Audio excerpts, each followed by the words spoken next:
تیسرا وہ شخص وَرَجُلٌ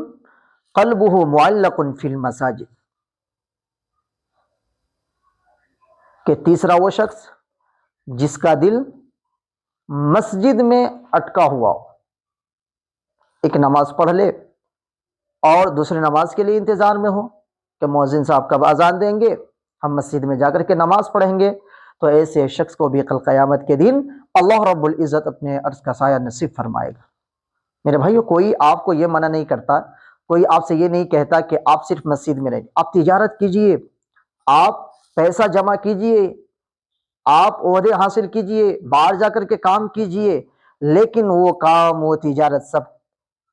شریعت کے مطابق ہو، شریعت کے مخالف نہیں ہو، بلکہ شریعت کے مطابق ہو۔ جب آپ باہر جائیں گے نہیں، دکان میں جائیں گے نہیں، تجارت کریں گے نہیں، حلال رزق حاصل کریں گے نہیں، تو کیسے پتہ چلے گا کہ آپ کا دل مسجد میں اٹکا ہوا ہے؟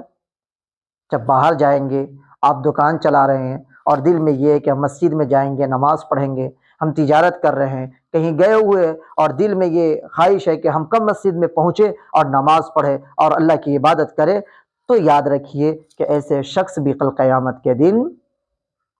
خدا کے عرش کے سائے میں ہوگا۔